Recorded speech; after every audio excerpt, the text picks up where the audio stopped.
La guerre préventive qui n'existe pas en droit international, et puis lui rappeler en fait qu'on n'envoie pas la démocratie dans un missile.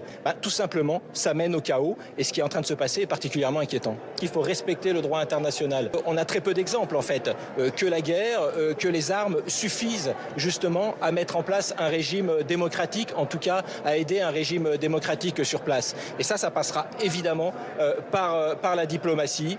Et donc cette parole de la France, elle est importante, et je ne l'ai pas entendu dans ce qu'a dit François Bayrou. Et c'est ce qu'on demande à la diplomatie française, c'est ce qu'on demande au président de la République, c'est ce qu'on demande au Premier ministre, c'est d'avoir cette ligne très claire, notamment des sanctions, parce qu'il y a besoin de sanctions. Quand on ne respecte pas le droit, eh bien, il faut avoir cette capacité à avoir des sanctions économiques, des sanctions sur la vente des armes, et puis évidemment aussi la reconnaissance de l'État palestinien, parce que c'est ce qui peut montrer aussi cette ligne claire de la France. Si la France avait eu une parole forte, une ligne forte, avait reconnu l'État palestinien il y a déjà quelques mois, je pense que nous n'en serions pas là. Parce que nous envoyons un signal aussi fort à Netanyahou, justement pour dire non, il n'y a pas d'impunité, il y a des pays qui sont capables de tracer une ligne. C'est ce que nous demandons au président de la République.